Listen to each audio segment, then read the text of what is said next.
Good morning, good evening, जब भी आप ये वीडियो देख रहे हैं। तो आज हम प्रैक्टिस क्वेश्चंस की फोर्थ वीडियो, इसमें हम पहले 3 वीडियोस में मैंने 20 क्वेश्चंस हर वीडियो में डिस्कस किए थे। इस वीडियो में हम CUET या DU के किसी भी आप एंट्रेंस एग्जाम जिसमें हिस्ट्री डोमेन अगर आप सब्जेक्ट चूज करते हो तो उसमें ये वीडियो डेफिनेटली आपको हेल्प करेगी। PDF मैं टेलीग्राम चैनल पे डाल दूंगी, तो आप वहां से इसको डाउनलोड कर सकते हो एक बार खुद प्रैक्टिस करने के लिए। और अगर आप चैनल से फर्स्ट टाइम जुड़ रहे हो तो चैनल को सब्सक्राइब कीजिएगा और बेल आइकन को क्लिक करना मत भूलिएगा। वीडियो अच्छी लगे, कुछ इन्फॉर्मेटिव सीखने को मिले तो वीडियो को डेफिनेटली लाइक कीजिएगा। तो शुरू करते हैं क्वेश्चंस के साथ। सबसे फर्स्ट क्वेश्चन है, Al Biruni was the contemporary of, कि अल बिरूनी कौन से वक्त के हैं? मोहम्मद गजनी, मोहम्मद गौरी, अलाउद्दीन खलजी या मोहम्मद बिन तुगलक। तो कंटेम्प्रेरी मतलब सेम टाइम पीरियड के हैं। तो अल बिरूनी जो हैं ये मोहम्मद गजनी के साथ कंटेम्प्रेरी थे। मोहम्मद गजनी ने अटैक किया था और इनको अल बिरूनी को एज अ प्रिजनर ये अपने साथ जो अपनी इनकी जगह थी गजनी वहां पे ले गए थे। तो ये दोनों कंटेम्प्रेरी हैं। अगले क्वेश्चन पे बढ़ते हैं। In Buddhism what does Patimokkha stands for?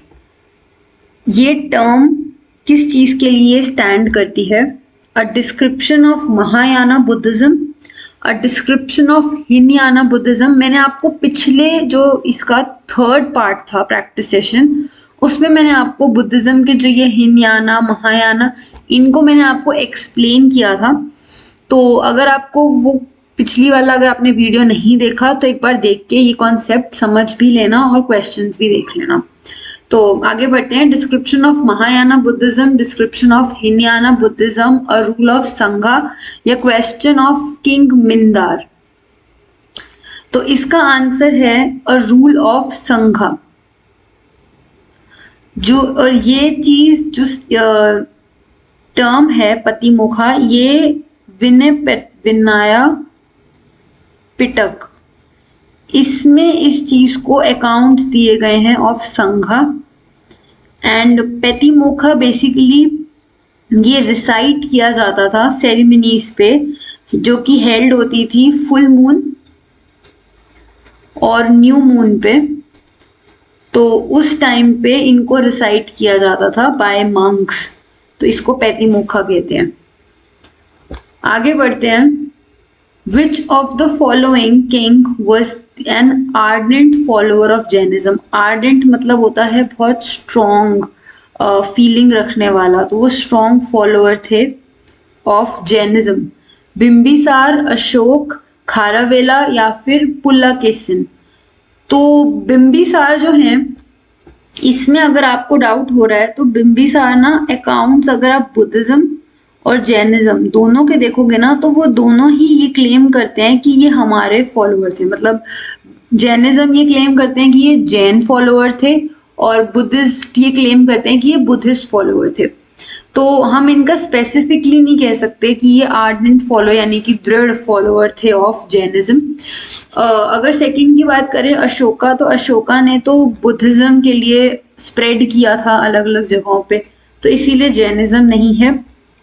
Kharavela ये हैं जिन्होंने ये जैन फैमिली में ही बॉर्न हुए थे एंड ये बहुत स्ट्रॉन्ग बिलीवर ऑफ जैनिज्म थे और अपने रिलीजन को फॉलो किया करते थे।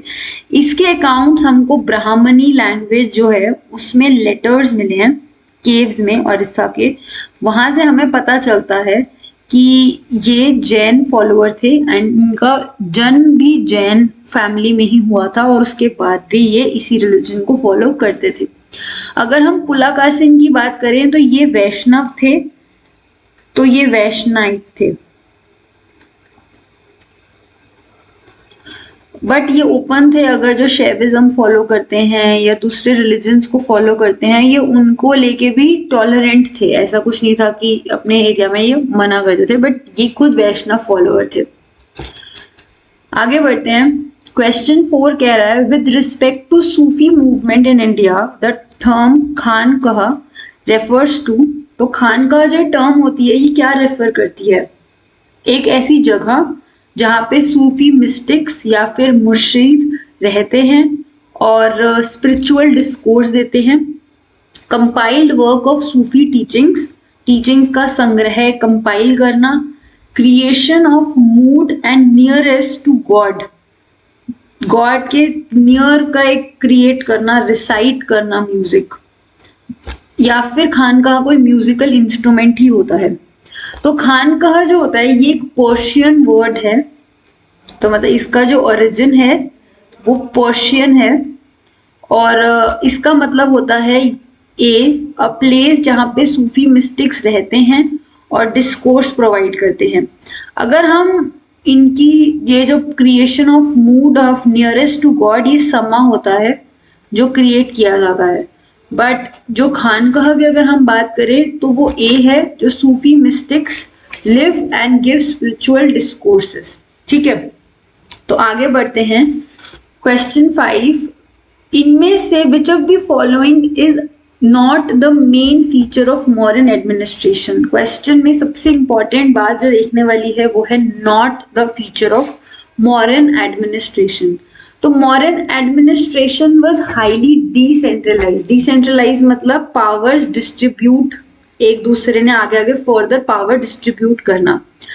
Second, emperor was the supreme power and source of all authority.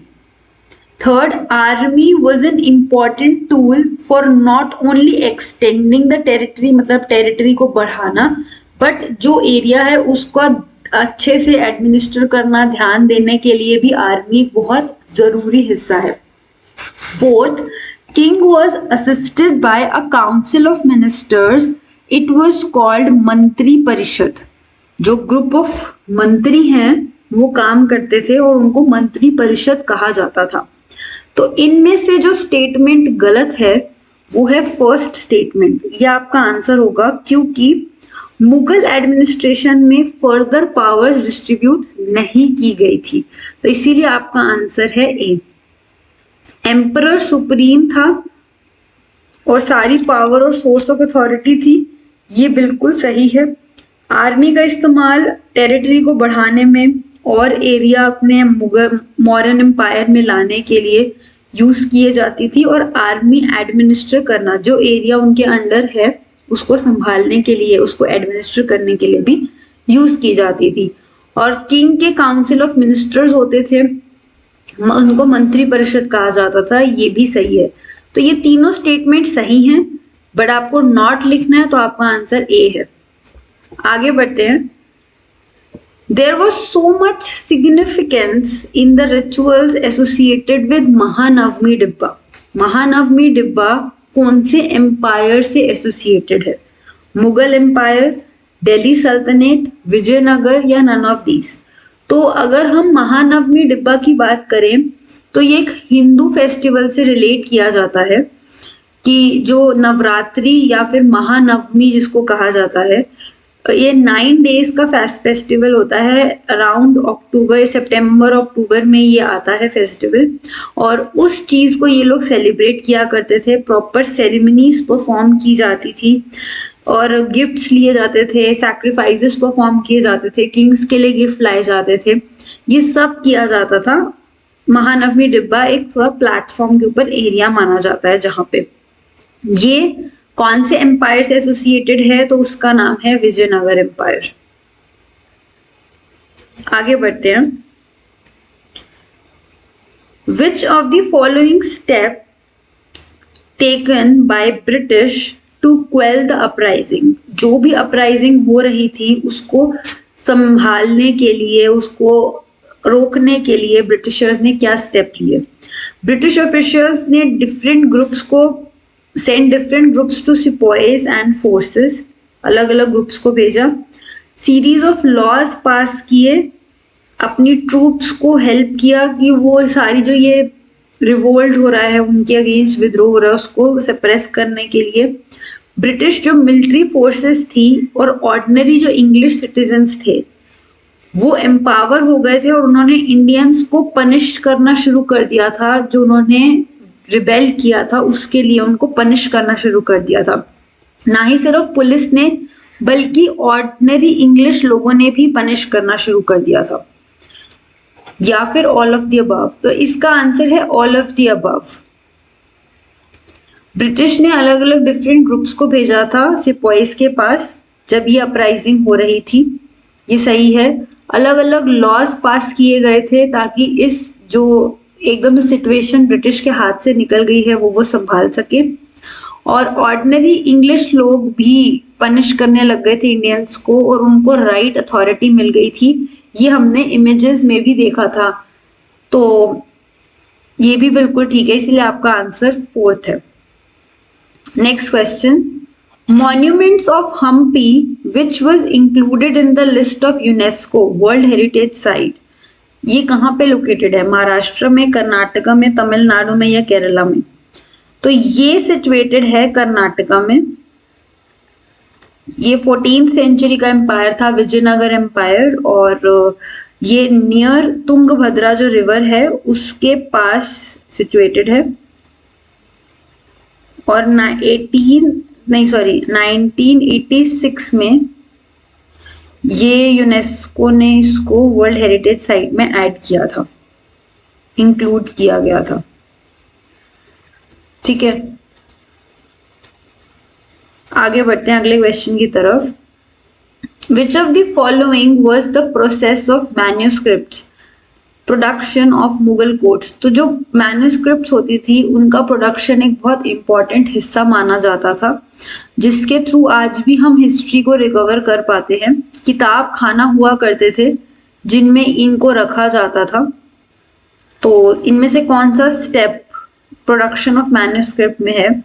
Paper makers responsible थे प्रिपेयर करने के लिए फॉलियोज ऑफ मैन्यूस्क्रिप्ट, जो पेपर है उसको प्रिपेयर करने के लिए। मिनिएचर पेंटर्स इलस्ट्रेट करते थे, वो जो टेक्स्ट लिखा है उसको एक सीन में रिप्रेजेंट किया करते थे। बुक बाइंडर्स जो होते थे वो इन सारे फोलियोज जो पेजेस हैं उनको इकट्ठा करके और एक ओरिजिनल बुक की शेप दिया करते थे, या ऑल ऑफ द अबव? तो इसका आंसर है ऑल ऑफ द अबव, क्योंकि एक मैन्यूस्क्रिप्ट प्रिपेयर करना आज की तरह प्रिंटिंग नहीं थी, तो इट वाज अ टास्क जिसमें काफी सारे स्टेप्स इन्वॉल्व थे, जैसे कि हमने ऊपर देखा भी। आपकी जो एनसीईआरटी बुक थी उसमें ये चैप्टर में इमेजेस दी हुई थी और बताया गया था कि कैसे एक एक स्टेप परफॉर्म किया जाता था। आगे बढ़ते हैं। Which of the following is not the element that went in the making of Mughal ideal of kingship? इसमें से कौन सा ऐसा एलिमेंट है जो मुगल्स को आइडियल ऑफ किंगशिप नहीं बनाता? The concept of divine light, जो वो हेलो इफेक्ट था उसकी बात हो रही, डिवाइन लाइट की गॉड से उनको लाइट मिलती है और फिर वो अपनी प्रजा को देते हैं। इम्प्लीमेंटेशन ऑफ सुलह कुल थ्रू स्टेट पॉलिसी के थ्रू सुलह कुल को इम्प्लीमेंट करना। सेक्युलर रिलीजियस पॉलिसी, इतनी बाकी आप देखोगे तो औरंगजेब के टाइम पे फिर से कुछ टैक्सेस लगा दिए गए, बट अकबर के टाइम पे सारे रिलीजियस जो थिंकर्स थे उनको बुलाया करते थे और उनके साथ डिस्कशन किया करते थे। तो सेक्युलर रिलीजियस पॉलिसीज इंप्लीमेंट की जाती थी, या नन ऑफ द अबव? तो इसका आंसर है नन ऑफ द अबव। ये तीनों एक आइडियल किंगशिप वाली चीज को दिखाता है। आगे बढ़ते हैं क्वेश्चन 11 की तरफ। Which of the following statement is correct regarding the post Mughal period?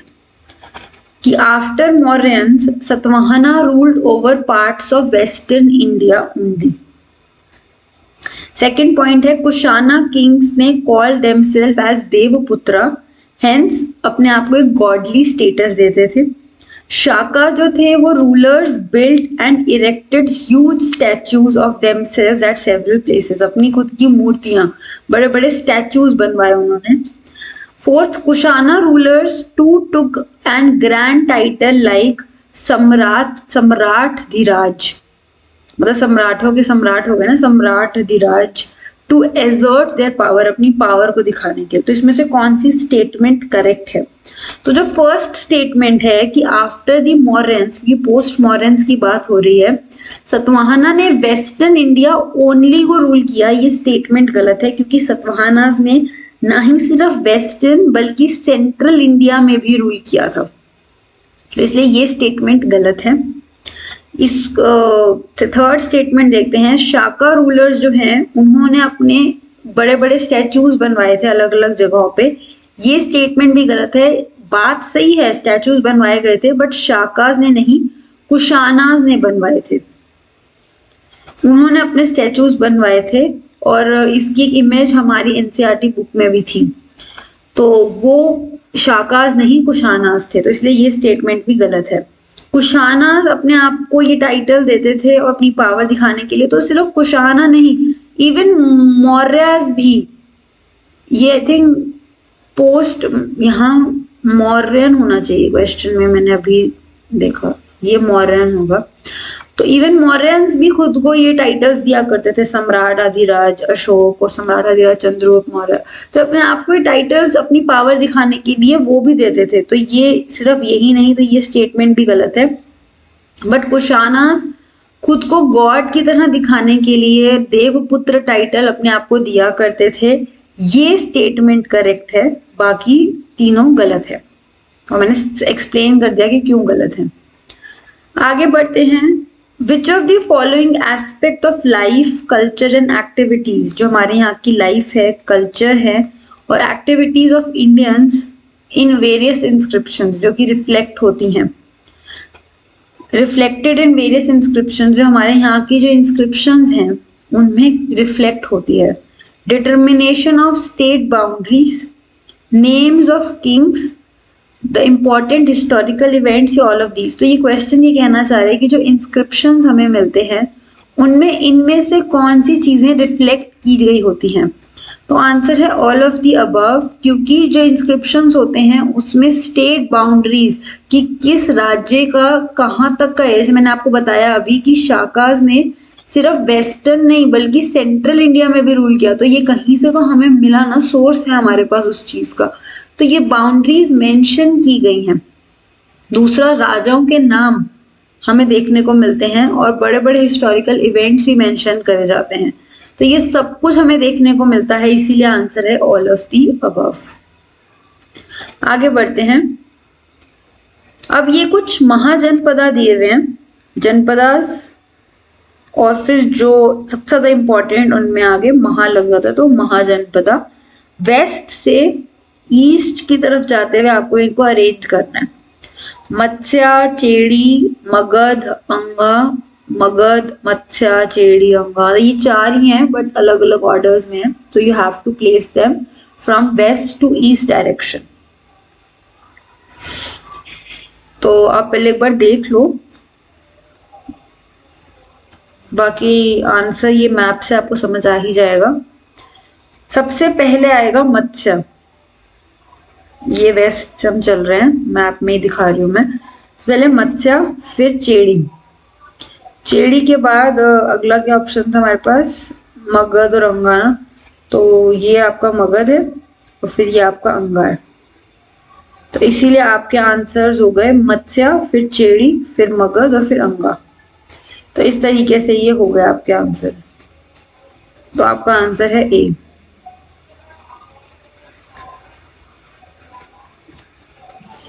आगे बढ़ते हैं।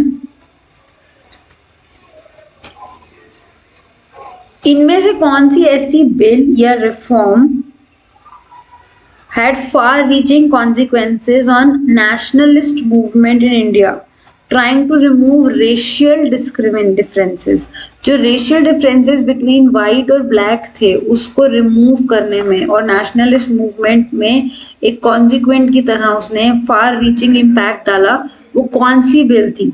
Albert Bill, Lucknow Pact, Rowlatt Act या मॉर्ले मिंटो रिफॉर्म्स। तो इसमें से लखनऊ पैक्ट, रॉलेट एक्ट है, ये इन तीनों में चेंज लाए, जरूर लाए, बट इस इम्पैक्ट से रेशियल डिफरेंस कहीं से एंड होने वाली चीज रिलेटेड नहीं है। बट अगर आप इल्बर्ट बिल की बात करोगे तो ये बहुत कंट्रोवर्शियल बिल थी। इस बिल को इंट्रोड्यूस किया था लॉर्ड रिपन ने इन 1883 में। और इस बिल में बेसिकली ये था कि जो भी इंडियन सीनियर जजेस हैं वो अब इंडियंस को और साथ ही साथ यूरोपियंस को भी ट्रायल कर सकते हैं। पहले क्या होता था, जो इंडियन जजेस होते थे वो यूरोपियंस को नहीं ट्रायल करते थे, बट अब जो भी यूरोपियंस इंडिया में रह रहे थे उनको भी वो उनके ऊपर केस उनका हैंडल कर सकते थे। और इसके ऊपर बहुत ज़्यादा कंट्रोवर्शियल सिचुएशन हुई थी। काफ़ी जो यूरोपियंस ने थे उन्होंने इसका विरोध भी किया था, बट फिर भी ये बिल आया था। तो ये एक रेशियल डिफरेंस को रिमूव करने वाला बिल था। आगे बढ़ते हैं। In the early nationalists provided the firm foundation to 20th century freedom movement। जो अर्लियर नेशनलिस्ट थे उन्होंने 20th सेंचुरी के फ्रीडम मूवमेंट को कैसे एक फर्म मूवमेंट को एक फर्म फाउंडेशन दी। Politics of petition, constitutional means, agitational ways या इकोनॉमिक क्रिटिक ऑफ कॉलोनियलिज्म। तो पॉलिटिकल पिटिशन, कॉन्स्टिट्यूशनल, ये स्ट्रॉन्ग फाउंडेशन नहीं क्रिएट हो गई थी। इकोनॉमिक क्रिटिक्स दादा भाई नारोजी, गोपाल कृष्ण गोखले, ये ऐसे लीडर्स थे जिन्होंने एक foundation as an economist role उन्होंने प्ले किया और फाउंडेशन हमारी बहुत स्ट्रॉन्ग ले की थी। Next question, the Chauri Chaura incident ये कब हुआ था? 1942, 1910, 1930, 1922। तो चौरी चौरा इंसिडेंस 1922 में हुआ था, फेब 1922 में।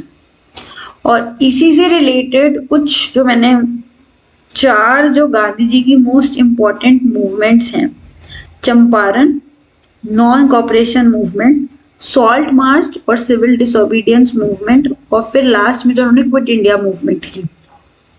चार भी ना कह के आप इनको तीन मेजर मूवमेंट्स कह सकते हो जो गांधी जी ने स्टार्ट की थी। और सॉल्ट वाली, मार्च वाली मूवमेंट तो इसलिए भी बहुत सारे फैक्टर्स के कारण इम्पोर्टेंट थी कि वुमेन ने पार्टिसिपेट किया, गांधी जी को इंटरनेशनली रिकॉग्नाइज किया गया था, मीडिया जो इंटरनेशनल थी उसने भी कवर किया, सॉल्ट सबके घर पे जाता था। और non cooperation movement was just the beginning phase जहाँ पे लोग इतने सारों के अंदर एक इंडिपेंडेंस की मूवमेंट जागी। और क्विट इंडिया मूवमेंट था कि डू और डाई वाली स्टेटमेंट दी गई और अंग्रेजों भारत छोड़ो वाली चीज आ गई थी। तो ये मैंने लिखा है, अगर आप चाहें तो इसका स्क्रीनशॉट ले लेना, नहीं तो इसको टेलीग्राम से भी आप डाउनलोड कर सकते हो। तो आई थॉट कि क्योंकि चौरी चौरा इंसिडेंट आ रहा था तो ऐसे यहाँ से मुझे ये पॉइंट से, तो मैंने कहा चलो आप ये भी पढ़ सकते हो। आगे बढ़ते हैं। Which of the following raw material was not required for craft production in Harappan civilization? Harappan civilization में ऐसा कौन सा रॉ मटेरियल है जो रिक्वायर्ड नहीं होता था क्राफ्ट की प्रोडक्शन के लिए? Stones like corneal, metals like iron, burned clay, quartz या स्टेटाइट। तो कार्नियल पत्थर हमें मिलता है, बीट्स बनाए गए थे इसके, हमें ये देखने को मिलता है। बर्न्ड क्ले यूज की जाती थी, क्वार्ट्ज और स्टेटाइट सील्स और अलग अलग क्राफ्ट प्रोडक्शन के लिए यूज होता था। लेकिन मेटल लाइक स्नो, हमें गोल्ड भी देखने को मिलता है बट हमें आयरन का कहीं हमें यूज नहीं दिखता। तो इसलिए आपका आंसर है मेटल्स लाइक आयरन। ठीक है, आगे बढ़ते हैं। Which of the following is not a distinctive feature of Mohenjodaro? Mohenjodaro का कौन सा डिस्टिंक्टिव फीचर नहीं है? Laying out drains, domestic architecture, the Citadel, underground drainage. तो लेइंग आउट ड्रेन्स ये है इनका distinctive feature, domestic architecture yes, Citadel और लोअर टाउन ये दोनों के दोनों आपको मोहनजोदारो में ही देखने को मिलते हैं। सिटाडेल छोटा है बट हाइट में ऊपर है, लोअर टाउन बड़ा है, लार्जर, बट हाइट में लोअर है। तो ये भी इसका ही डिस्टिंक्टिव फीचर है, लेकिन अंडरग्राउंड ड्रेनेज जो है ये मोहनजोदारो का डिस्टिंक्टिव फीचर नहीं है। ये चीज आपको लोथल में देखने को मिलती है। ठीक है, आगे बढ़ते हैं। तो इसका आंसर है fourth, underground drainage. Which of the following were the new kinds of public places जो colonial city के टाइम पे emerge हुई थी? Public parks, gardens, theatres, all of the above। तो इसका आंसर है all of the above, क्योंकि colonial time में एक leisure activities के तौर से थिएटर और गार्डन्स बनाए गए थे, पब्लिक पार्क्स क्रिएट किए गए थे। तो ये सब जो पब्लिक प्लेसेस थी ये कॉलोनियल सिटीज के टाइम पे हमें देखने को मिलती हैं, क्योंकि उससे पहले हमें थिएटर्स वगैरह नहीं देखने को मिलते पब्लिक प्लेसेस के तौर से। आगे बढ़ते हैं। Which of the following is not the major reason to explain कि rebellious soldiers turn to native rulers for leadership during revolt of 1857। जब रिवोल्ट ऑफ 1857 हुआ था तो कुछ सिपाही जो थे वो दिल्ली गए थे, मुगल को उन्होंने बोला था बहादुर शाह जफर कि आप हमें रिप्रेजेंट करो, बट जो नेटिव रूलर्स थे वो उनकी तरफ टर्न हुए थे और उन्होंने कहा था कि ये हमारे रूलर्स हैं, ये सत्ता में आए, ये पावर में आए, ये किंग्स हैं, ये हमारे क्वींस हैं। तो इनका क्या एक कारण नहीं था कि वो उनकी तरफ गए? Choosing these native rulers was echoing the sentiment of the people and winning more support for the cause। Soldiers इसीलिए गए रूलर्स के पास कि जो सेंटिमेंट्स थे लोगों के वो जागेंगे और लोगों का सपोर्ट और ज्यादा उनको मिलेगा। अर्स्टवाइल जो रूलर्स थे वो सब्स्टिट्यूट रिसोर्स थे एट देयर कमांड, वो सब्स्टिट्यूट रिसोर्स थे, उनकी कमांड पे थे। All the erstwhile Indian rulers were not popular at the local level। जो भी ये इंडियन रूलर्स थे ये लोकल लेवल पे पॉपुलर नहीं थे। बहुत सारे ये बिलीव करते थे कि जो नेटिव इंडियन रूलर्स थे, जैसे झांसी की रानी हो गई या नवाब वाजिद अली शाह हो गए या नाना साहेब हो गए, इनका लीगल और लेजिटिमेट अथॉरिटी थी और इनको दोबारा से पावर मिलनी चाहिए, इन्हें फिर से किंग बनाना चाहिए अपने रिस्पेक्टिव किंगडम में, चाहे वो लखनऊ है या कानपुर है, कहीं पे भी है, इनको वापस से इनकी पावर मिलनी चाहिए, ऐसा ये कह रहे थे। तो इसमें से कौन सा गलत है? तो ये बिल्कुल सही है कि वो चाहते थे सेंटिमेंट्स लोगों के, ताकि लोगों का सपोर्ट मिलेगा तभी वो मूवमेंट आगे बढ़ेगी। तो ये स्टेटमेंट सही है, इसलिए आपका आंसर नहीं है। सेकेंड वो कह रहा है कि जो ये इंडियन रूलर्स थे ये substitute resource of eight there command थे, क्योंकि जब ब्रिटिश हट जाएंगे तो उसकी जगह एक ऑल्टरनेटिव ऑप्शन उनके पास ये नेटिव रूलर्स ही थे, और उसकी जगह क्या था? Democracy was not an option at that time, या हम कॉन्स्टिट्यूशन क्रिएट करके पॉलिटिकल लीडर्स को ले आए, तब ये ऑप्शन नहीं था। तो तब उनके पास एक ऑप्शन मात्र ये रूलर्स ही थे, तो ये गलत नहीं है। और नेटिव इंडियन रूलर्स ये भी काफी लोग बिलीव करते थे कि ये हमारे राजा रहे हैं, इनको ही राजा रहना चाहिए, तो ये भी सही है। जो गलत है वो ये है कि पॉपुलर सपोर्ट नहीं था। ये चीज तो ब्रिटिशर्स की भी गलत थी, जिन्होंने एस्टिमेट कर लिया था, जैसे नवाब वाजिद अली शाह के केस में हमने देखा कि उनको लगा कि वो पॉपुलर नहीं होंगे, लेकिन जब वो जा रहे थे तो लोग उनके पीछे पीछे जा रहे थे और लोगों के सेंटिमेंट्स कनेक्टेड थे। तो जो वहाँ के लोकल लीडर्स थे वो पॉपुलर नहीं थे, ये बहुत बड़ा मिथ था जो कि ब्रिटिश का भी बर्स्ट हो गया था। They were not popular, no they were popular. तो ये बात गलत है, इसीलिए यही आपका आंसर है। तो आपका आंसर क्या है? सी आपका आंसर है कि ऑल द अर्स्टवाइल जो इंडियन रूलर्स थे वर not popular at local level, ये गलत स्टेटमेंट है। तो आपका आंसर है थर्ड। तो ये थे कुछ 20 क्वेश्चन। अब इन 20 में से आपके कितने ठीक हुए ये मुझे आप कमेंट बॉक्स में झटपट बता दो। अगर वीडियो अच्छी लगी, कुछ इन्फॉर्मेटिव सीखने को मिला, विच आई एम श्योर आपको कुछ हेल्प, लाइक कर सकते हैं इस वीडियो को और मुझे कमेंट बॉक्स में अपनी सजेशन दे सकते हैं कि क्योंकि ये प्रैक्टिस सेशंस आपको कैसे लग रहे हैं। अगर आपको अच्छे लग रहे हैं तो मैं कंटिन्यू करूंगी और ज़्यादा क्वेश्चंस प्रिपेयर करेंगे। इसकी PDF आप टेलीग्राम चैनल से डाउनलोड कर सकते हो, और जो ये 4 मेजर और 3 मेजर जो बेसिकली इवेंट्स हैं जो गांधी जी की, वो भी आप इनमें से पढ़ सकते हो। आपको कोई भी डाउट हुआ कमेंट में मुझे बता सकते हो। अगर चैनल से फर्स्ट टाइम जुड़ रहे हो तो चैनल को सब्सक्राइब करके बेल आइकन को डेफिनेटली क्लिक कर लीजिएगा। आगे मैं कुछ मॉक टेस्ट्स और जो फुल टेस्ट पेपर्स की तरह के कुछ पेपर के क्वेश्चन भी, कोई मैराथन सीरीज भी मैं क्रिएट करूंगी। तो आई होप वो सब भी आपको CUET या DU या किसी भी हिस्ट्री एग्जाम में हेल्प करेंगी। तो मिलती हूँ मैं अगली वीडियो में, तब तक के लिए keep learning and keep growing. Good morning, good evening, जब भी आप ये वीडियो देख रहे हैं। तो आज हम जो NTA CUET या DU या किसी भी कॉम्पिटिटिव एग्जाम की आप तैयारी कर रहे हैं जिसमें हिस्ट्री डोमेन आपका सब्जेक्ट है, तो उससे रिलेटेड हम लोग प्रैक्टिस क्वेश्चंस के 4 वीडियोस हम ऑलरेडी डिस्कस कर चुके हैं। ये आज 5th है, इसमें प्रैक्टिस MCQ क्वेश्चंस होंगे जो हम डिस्कस करेंगे। एंड इसकी PDF जो है आप वो टेलीग्राम चैनल से ले सकते हैं अगर आप खुद से प्रैक्टिस करना चाहें।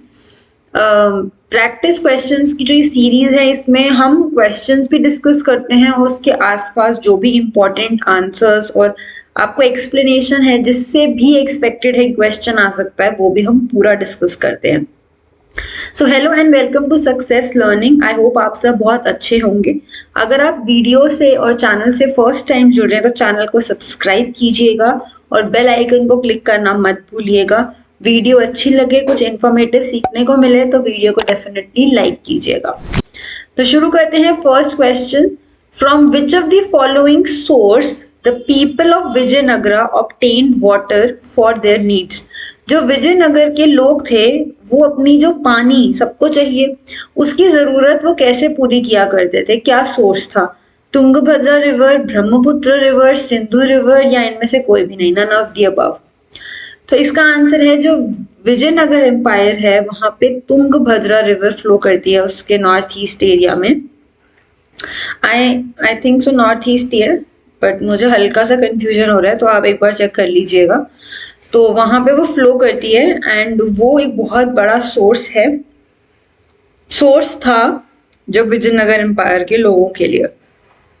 तो आपका आंसर है ए। आगे बढ़ते हैं। What is the common feature of all भक्ति सेंट्स? अगर हम भक्ति सेंट्स की बात करें तो उनका कॉमन फीचर क्या था?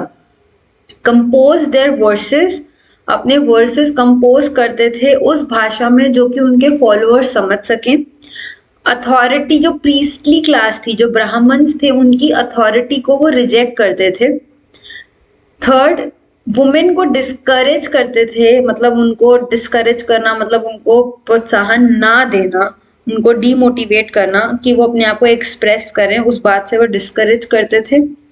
आइडियल जो वर्शिप, जो मूर्ति पूजा होती है, वो उसको एनकरेज करते थे।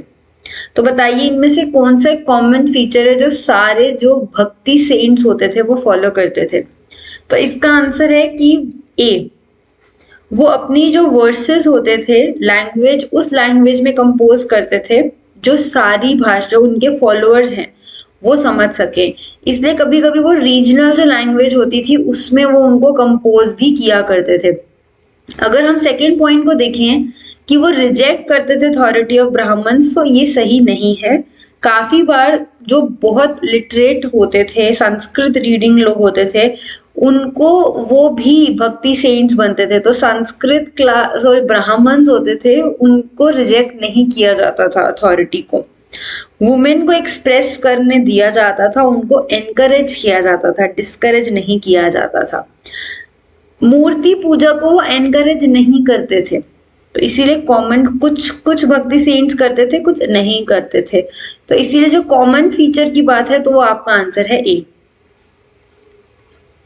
थर्ड क्वेश्चन है, which of the following statement is correct regarding the economy of Harappa civilization? अगर हम हड़प्पा की इकोनॉमी की बात करें तो इनमें से कौन सी बात सही है?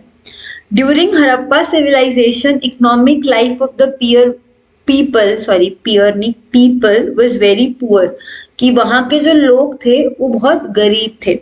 सेकेंड पॉइंट, हड़प्पा सिविलाइजेशन में सिर्फ इंटरनल ट्रेड होता था। थर्ड, पिक्चर्स हमें मिलती हैं शिप्स की, बोट्स की, और हमें ये सब सील्स जो होती हैं उन पे मिलता है, जो throw a light on Harappan contacts की, मतलब जो ये शिप्स और बोट्स हमें सील्स पे मिलती हैं, ये हमें ये बताती हैं कि हड़प्पा जो है इनके कॉन्टैक्ट फार ऑफ प्लेसेस, दूर दराज के जो इलाके हैं वहां तक भी इनका कॉन्टैक्ट रहा होगा। फोर्थ, ईरान जो है was the trading outpost of Harappans with other civilization. Other civilizations के साथ जो ट्रेड करने के लिए एक आउटपोस्ट होता था वो ईरान था। तो ये 4 पॉइंट्स में से कौन सा पॉइंट करेक्ट है? तो आपका आंसर है थर्ड। जो pictures of ships boards found होती हैं वो हमें ये बताती हैं, ये सोर्स है कि हरप्पन्स का फार ऑफ प्लेसेस तक कांटेक्ट रहा होगा। अगर हम फर्स्ट पॉइंट की बात करें कि हरप्पा सिविलाइजेशन बहुत पुअर थी, तो ये सच नहीं है। हमें काफी सारी चीजें मिलती हैं जो इंडिकेट करती हैं वहां पे रिच लोग होंगे, इकोनॉमी काफी प्रॉस्परस होगी। हमें गोल्ड की चीजें, हमें काफी सारी ऐसी चीजें मिलती हैं जो बताती हैं कि लोग ट्रेड करते थे। बड़े बड़े स्ट्रक्चर देखने को मिलते हैं। ऑल्दो हमें स्क्रिप्ट नहीं पता तो हम श्योर नहीं है, बट ये कहना कि वो लोग बहुत ही पुअर थे तो ये तो गलत है। अगर हड़प्पा सिविलाइजेशन की बात करें तो वो सिर्फ इंटरनल ट्रेड करते तो जी नहीं, वो एक्सटर्नली चाइना हो गया या दूर दराज के एरिया ओमान वगैरह में भी वो ट्रेड किया करते थे, उसके हमें ट्रेसेस देखने को मिलते हैं। ये वाला जो फोर्थ पॉइंट है कि Iran was the trading outpost, तो ईरान नहीं था, इसकी जगह शोर्तुगई था। शोर्तुगई अफगानिस्तान में है आज की डेट में अगर हम बात करें, तो वो जो है वो आउटपोस्ट था, ईरान नहीं था। तो इसलिए ये आंसर भी गलत है, इसलिए आपका करेक्ट है थर्ड, ये आपका आंसर है। आगे बढ़ते हैं। क्वेश्चन 4 कह रहा है with the reference to Ain Akbari, इनमें से कौन सी स्टेटमेंट गलत है? तो एन अकबरी जो है वो part of a larger project, एक बड़े प्रोजेक्ट का हिस्सा है जो कि हिस्ट्री राइटिंग कमीशन, हर जो राइटिंग होती थी, राइटर्स तो इतने अमीर नहीं होते थे तो उनको कमीशन किया जाता था, पैसे दिए जाते थे, तो वो history writing commission by Akbar.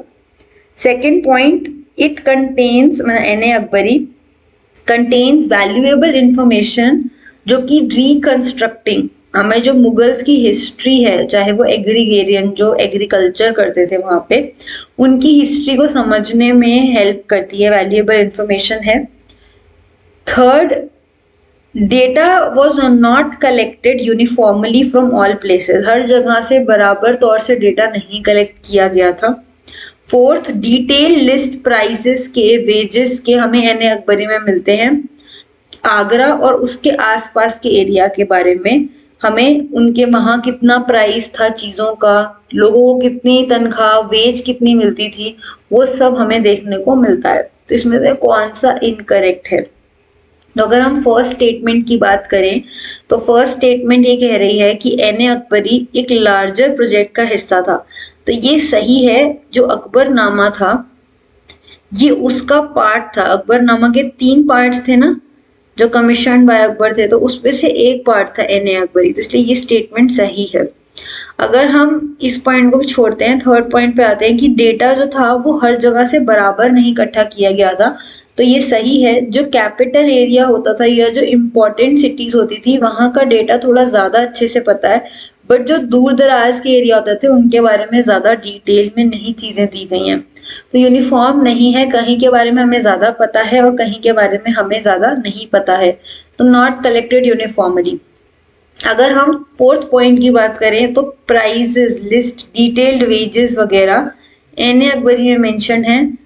अगर ये सिर्फ यहीं तक स्टेटमेंट होती तो ये गलत हो जाता, बट इसमें एक्वायर्ड डेटा जो कैपिटल ऑफ आगरा और उसके आसपास का, जैसे कि मैंने बताया कि कैपिटल और उसके आसपास के एरिया की ज्यादा इंफॉर्मेशन होती थी, तो डिटेल में हमें पता चलता है। इसी ठीक उसी तरह आगरा और उसके आसपास के एरिया में लोगों के प्राइस कितना था चीजों का, वेजेस कितनी थी, लोग कितने, मतलब प्राइस चीजों का कितना था, लोगों की तनख्वाह कितनी थी, ये सब हमें पता चलता है। बट जो सेकंड पॉइंट है जो उसमें वो कह रहे हैं कि एक वैल्यूएबल इंफॉर्मेशन है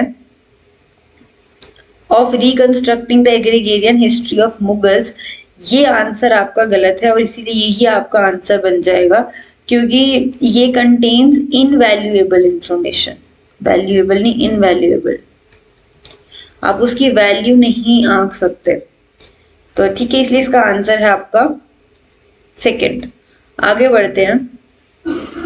which of the following were the factor responsible for the gender differences, जो सोसाइटी में हमारे एक जेंडर भेदभाव है मैन और फीमेल में, मेल और फीमेल में जो डिफरेंस है, उसका जो भेदभाव है, वो जेंडर डिफरेंसेस, उनका क्या रीजन था, फैक्टर्स क्या थे कि वुमेन को पैटर्नल स्टेट, जो उनके फादर का एस्टेट है, अगर किसी की डेथ होती है, सपोज एक मिस्टर ए है, तो उनके जो सन है मिस्टर बी, उसको उनकी सारी प्रॉपर्टी मिलेगी, लेकिन इनकी वाइफ, इनकी डॉटर, इनकी सिस्टर, इनकी मदर, उनका कोई अधिकार नहीं है उनकी स्टेट पे।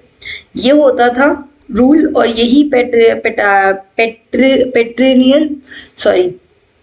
पैटर्नल एस्टेट जो शेयर नहीं होती थी वुमेन के साथ, उसका यही मतलब है। गोत्र ऑफ वुमेन, पॉलीगैमी या ऑल ऑफ दीज? तो आपका आंसर है फोर्थ, ऑल ऑफ दीज, क्योंकि गोत्र ऑफ वुमेन जब मैरिज होती थी तो उससे पहले एक लड़की का जो गोत्र होता था वो उसके फादर का होता था, और आफ्टर मैरिज उसको अपने फादर का गोत्र को छोड़ के अपने हस्बैंड के गोत्र को फॉलो करना होता था। अगर हम थर्ड पॉइंट की बात करें तो पॉलीगैमी मतलब एक हस्बैंड जिसकी मल्टीपल, मतलब मोर देन वन वाइफ है। तो ये तीनों ही फैक्टर हैं कि सोसाइटी में जेंडर डिफरेंसेस थे। अगर हम क्वेश्चन 6 की बात करें, which king of Magadh was called the destroyed of all Kshatriyas, destroyer of all Kshatriyas? Bindusara, Ajatashatru, Chandragupta या फिर महापद्मानंदा?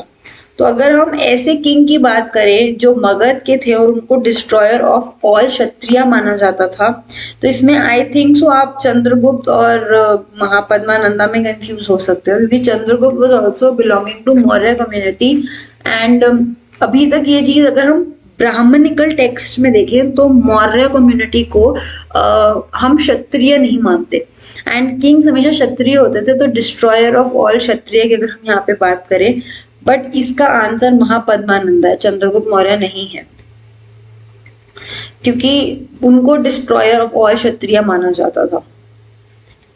आगे बढ़ते हैं अगले क्वेश्चन की तरफ। क्वेश्चन 7 कह रहा है, ऑल द वैष्णव भक्ति सेंट्स इन साउथ इंडिया, जो वैष्णव यानी कि जो विष्णु जी के अवतार की पूजा करते हैं उनको वैष्णव जी विष्णु जी के अवतार हो गए, जैसे कृष्ण हो गए, राम जी हो गए, जो उनके अवतार हैं उनकी पूजा करते हैं भक्ति से। साउथ इंडिया में उन्हें किस नाम से जाना जाता है?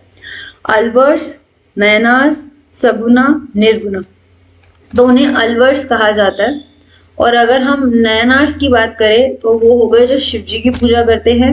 सगुन भक्ति जिसमें एक फॉर्म है, निर्गुण मतलब कि कोई फॉर्म नहीं है, उस तरीके से भक्ति करना। तो आपका आंसर वैष्णव भक्ति, तो अलवर्स। क्वेश्चन 8 कह रहा है, Kitab ul Hind was written by which of the following people? Al Biruni, Ibn Battuta, Francois Bernier या नन ऑफ दीज? तो जो ये किताब उल हिंद थी, ये अल बिरूनी ने लिखी थी, एंड ये अरेबिक में लिखी गई थी। इस बुक के 80 चैप्टर्स थे जो कि पार्ट्स में डिवाइडेड थे, और हर चैप्टर में एक इंट्रो होता था, फिर पूरा डिटेल होती थी, और फिर कंक्लूजन समरी फॉर्म में दिया गया था। ऐसे करके उन्होंने 80 चैप्टर्स इस बुक में मेंशन किए थे। आगे बढ़ते हैं question 9। With reference to provincial elections of 1937, इनमें से कौन सी स्टेटमेंट गलत है?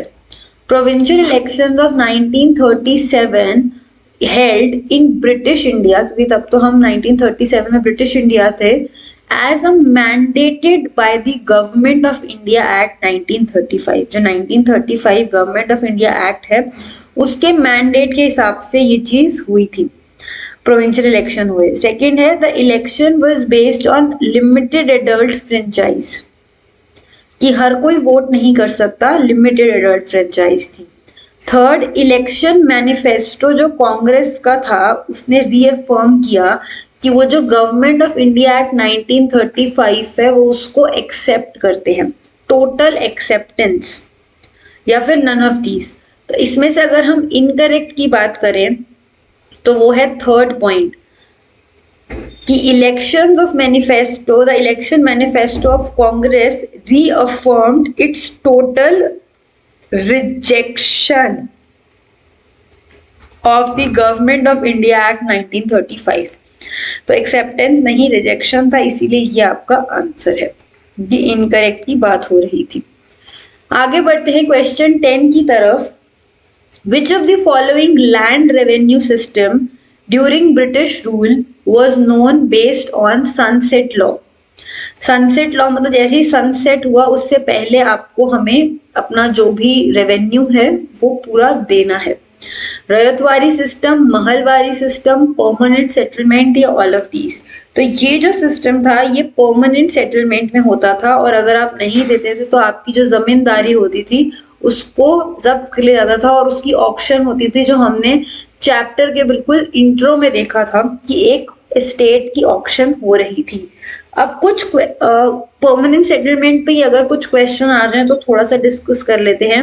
1793 में इसको इंट्रोड्यूस किया था और इसको इंट्रोड्यूस करने वाले थे लॉर्ड कॉर्नवालिस, ठीक है। और इस जो ये परमानेंट सेटलमेंट रेवेन्यू सिस्टम था इसका फेलियर हुआ था। तो ये कुछ पॉइंट्स हैं, आप इस पीडीएफ को डाउनलोड करके बाद में भी इनको पढ़ सकते हो या स्क्रीनशॉट लेना तो स्क्रीनशॉट ले लो। रीजंस जो फेलियर के थे कि जो डिमांड्स इनिशियली ही इतनी हाई रखी गई थी और इम्प्रैक्टिकल थी लोगों को पूरी करनी। डिमांड 1790s में इम्पोज की गई जब महामारी आ गई, डिप्रेस था, प्रोडक्शन मार्केट में उतने पैसे नहीं मिल रहे थे, तो जो किसान थे उनको अपने कर देने में बहुत मुश्किल आती थी। जितनी भी हार्वेस्ट हो चाहे कम हो ज्यादा हो, उनको पंचुअली एक सनसेट लॉ था उसको हिसाब से उनको पैसे देने होते थे, जो कि बहुत मुश्किल होता था। और परमानेंट सेटलमेंट ने जमींदार की पावर को भी कम कर दिया था। उनके काम सिर्फ कलेक्ट रेंट करना और जमींदारी को मैनेज करना ही रह गया था। इसमें मैंने पहले जब ये चैप्टर पढ़ाया था तो मैंने बताया था कि पहले ये अपने खुद के लोग रखा करते थे, एक तरीके से अपनी पुलिस इनकी आर्मी होती थी, अपने लोग होते थे, पावर होती थी इनके पास, फिर ये जज की तरह भी एक्ट करते थे कहीं कहीं पे। बट जब परमानेंट सेटलमेंट इम्पोज हुआ तो ये जमींदार सिर्फ कलेक्ट रेवेन्यू करना और अपनी जमींदारी को मैनेज करना, बस इनका उतना ही काम रह गया था। तो देयर वर्क गॉट रिड्यूस्ड और मतलब इनकी पावर जो थी वो कम हो गई थी, काम तो नहीं पावर कम हो गई थी इनकी। आगे बढ़ते हैं। क्वेश्चन 11 कह रहा है who was the constitutional adviser of the constituent assembly? Doctor Ambedkar, doctor Rajendra Prasad, Jawaharlal Nehru या बी.एन. राव। तो इनमें से कौन से कॉन्स्टिट्यूएंट एडवाइजर थे ऑफ द कॉन्स्टिट्यूएंट असेंबली? तो इसका आंसर है बी.एन. राव। अगर हम डॉक्टर अंबेडकर की बात करें तो ये चेयरमैन थे ऑफ ड्राफ्टिंग कमेटी। अगर आपसे क्वेश्चन पूछा जाता कि who was the chairman of drafting committee तो आपका आंसर डॉक्टर अंबेडकर होते। अगर आता कि who was the president of constituent assembly तो आपका आंसर होता डॉक्टर राजेंद्र प्रसाद। और जो जवाहरलाल नेहरू थे he was the chairman of state committee, ठीक है। बट क्वेश्चन कह रहा है एडवाइजर ऑफ कॉन्स्टिट्यूएंट असेंबली तो वो है बी.एन. राव। बट अगर कॉन्स्टिट्यूएंट असेंबली के प्रेसिडेंट तो डॉक्टर राजेंद्र प्रसाद, ड्राफ्टिंग कमेटी के चेयरमैन डॉक्टर अंबेडकर और जवाहरलाल नेहरू स्टेट कमेटी के चेयरमैन थे। आगे बढ़ते हैं। The Azamgarh proclamation was related to which of the following events of freedom movement? Azamgarh proclamation क्या होता है मैं आपको भी बाद में बताती हूँ, पहले आप थोड़ा सा पढ़ लो। अगर आपको आंसर आता है तो आप इन एमसीक्यूज में सॉल्व कर लो। Dandi march, the great revolt of 1857, non cooperation movement, tribal movement. तो इसका आंसर है द ग्रेट रिवोल्ट ऑफ 1857। और ये जो आजमगढ़ प्रोक्लेमेशन था इसका बेसिकली इसको 25 अगस्त 1857 को पब्लिश किया गया था। किसके लिए पब्लिश किया गया था? Audience of people of Hindustan. People of, इसकी ऑडियंस कौन थी? तो मेरी हैंड राइटिंग मतलब आप सुन लेना। मैं इसको थोड़ा साफ साफ लिख देती हूँ। ऑडियंस कौन थी इस चीज की? पीपल ऑफ हिंदुस्तान, चाहे वो हिंदू हो, मुस्लिम हो, कोई भी हो, उनके लिए इसको पब्लिश किया गया था। एंड इसका पर्पस ये था कि जो मुगल पावर थी, एम्पायर था, उसको रिस्टोर करने के लिए इसको पब्लिश किया गया था। तो ये था आजमगढ़ प्रोक्लेमेशन, और ये 1857 के रिवोल्ट के इवेंट पे बेस्ड था। आगे बढ़ते हैं। In which year regulating act passed by the British Parliament to regulate the activity of East India Company। East India company के जो भी एक्शंस थे उनको कंट्रोल करने के लिए, क्योंकि करप्शन वगैरह के केसेस आ रहे थे, तो उनको कंट्रोल करने के लिए ब्रिटिश पार्लियामेंट ने रेगुलेटिंग एक्ट कब पास किया था? 1733, 1773, 1793 या 1818? तो इसका आंसर है 1773। एंड ये जब पास किया गया था तब यहाँ के गवर्नर थे वॉरेन हेस्टिंग्स। ठीक है, ये उस टाइम पे गवर्नर थे जब इसको पास किया गया था। क्वेश्चन 19 कह रहा है कि सिविल डिसोबीडियंस मूवमेंट किसने शुरू किया था? जवाहरलाल नेहरू, मौलाना अब्दुल कमल आजाद, मोहम्मद अली एंड शौकत अली, या महात्मा गांधी? तो इसका आंसर है महात्मा गांधी। एंड मैंने पिछली या शायद थर्ड प्रैक्टिस सेशन में जो important movements of Mahatma Gandhi थी वो भी मैंने उसमें डाली थी, उस क्वेश्चन आंसर है बीच में, तो आप उस पीडीएफ को डाउनलोड करके एक बार वो भी पढ़ के देख सकते हो। बाकी इसका आंसर महात्मा गांधी है। और जो सिविल डिसोबीडियंस मूवमेंट एक तरीके से शुरू हुई थी दांडी मार्च के साथ, जिसमें सॉल्ट लॉ ब्रेक किया था गांधी जी ने, और दांडी मार्च शुरू हुई थी 12 मार्च 1930 में, और उसके बाद उन्होंने जाके सॉल्ट लॉ को ब्रेक किया था। आगे बढ़ते हैं। Which of the following statement correct है अगर हम ज्योतिदास ऑफ बंगाल की बात करें? ज्योतिदास ट्रेड और कॉमर्स इंक्लूडिंग मनी लेंडिंग, जो उधार देना होता है पैसे का लोकल लेवल पे, उन सारे के सारे कामों को कंट्रोल करते थे। ट्रेड हो गया, व्यापार, कॉमर्स, मनी लेंड करना, ये सब। ज्योतिदास सिटीज में ही रहते थे सिर्फ ओनली। ये लेस पावरफुल रिगार्ड किए जाते थे जमींदार के कंपेयर में, या नन ऑफ दीज? तो अगर करेक्ट स्टेटमेंट की बात की जाए तो उसका आंसर है first, jotedars trade, commerce, money lending, business local level पे सब कंट्रोल करते थे, इसलिए ये आपका आंसर है। सेकेंड पॉइंट तो बिल्कुल ही गलत है, रैदर वो लोग विलेज में रहते थे तो रायत्स को सपोर्ट, रायत इनकी बात ज्यादा सुनते थे कंपेयर टू जमींदार, एंड लोकल लेवल पे ये जमींदार से ज्यादा पावरफुल थे और कोशिश किया करते थे कि लेट टैक्सेस इकट्ठे कर पाए जमींदार, तो उनकी जमींदारी जब्त हो जाएगी। फॉलोइंग रीजंस हैं, ये मैंने इसमें लिखे हुए, आप ये स्क्रीनशॉट ले लो या फिर आप बाद में पीडीएफ डाउनलोड कर लेना, जिसके कारण ज्योतिदास का एक हाई स्टेटस है कि ये लोग ट्रेड और कॉमर्स, मनी लेंडिंग, बिजनेस, जैसे फर्स्ट पॉइंट था उसको कंट्रोल करते थे। जमींदार को वीकन करने के लिए ये रायट्स को उनके अगेंस्ट खड़ा करते थे और इनको जान के पेमेंट टाइम पे ना देने की कोशिश करते थे। ज्योतिदार जमींदार के हर एक्शन को मूव अपोज करते थे, उनके अगेंस्ट खड़े होते थे।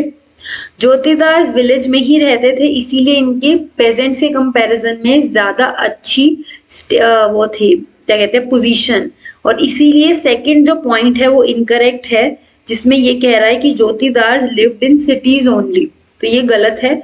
ज्योतिदास रिच होते थे, जिसमें सेकंड पॉइंट, जो थर्ड पॉइंट है कि वो लेस पावरफुल थे, वो भी गलत है, तो इसलिए स्टेटमेंट 3 इज ऑल्सो इनकरेक्ट।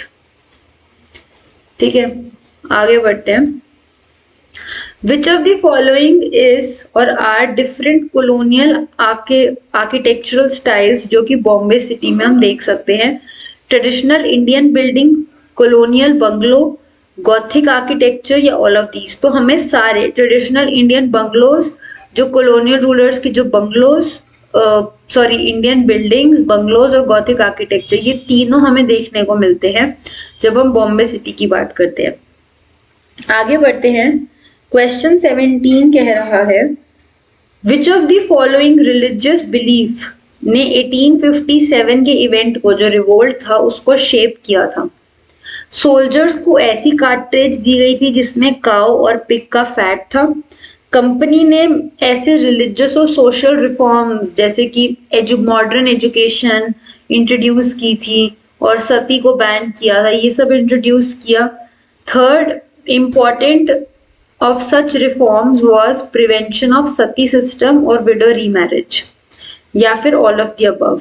तो इसका answer all of the above है, क्योंकि काउ और पिग का फैट भी एक रिलीजियस फैक्टर से ही रिलेटेड है और कंपनी ऐसे मॉडर्न मेथड इंट्रोड्यूस कर रही थी जिससे लोगों के मन में था कि ये हम सबको, चाहे हिंदू है मुस्लिम है, हम सबको क्रिश्चियन बनाना चाहती है। तो वो जो फियर था वो इनके अंदर आया और उसने एकदम से रिवोल्ट का फॉर्म लिया इन 1857। आगे बढ़ते हैं। Who organised Adivasis into an army and led the famous Santhal Hul in 1784 British के अगेंस्ट?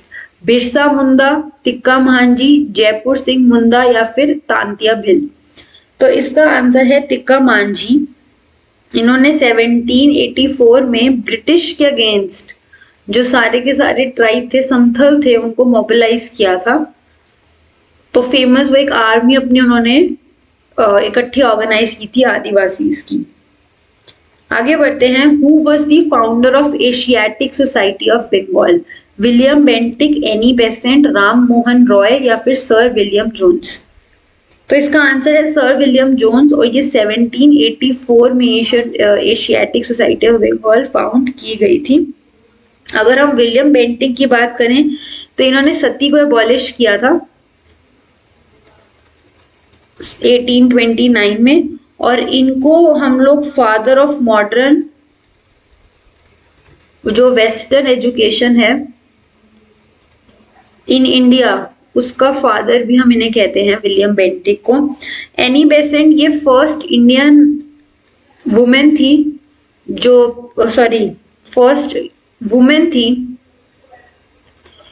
फर्स्ट वुमेन थी जो आईएनसी इंडियन नेशनल कांग्रेस की प्रेसिडेंट बनी थी।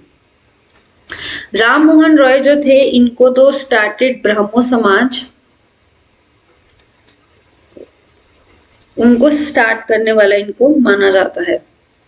आगे बढ़ते हैं। अगर हम 600 बीसी के कॉन्टेक्स्ट में देखें तो इसमें से कौन सी स्टेटमेंट इनकरेक्ट है? अगर हम एग्रीकल्चरल प्रैक्टिसेस के कॉन्टेक्स्ट में देखें, यूज ऑफ प्लो शुरू हो गया था गंगा और कावेरी बेसिन में। फार्मर्स को अलाउ नहीं होता था artificial form of, were not aware, उनको अवेयरनेस नहीं थी, उनको पता ही नहीं था कि आर्टिफिशियल फॉर्म ऑफ इरिगेशन भी होता है।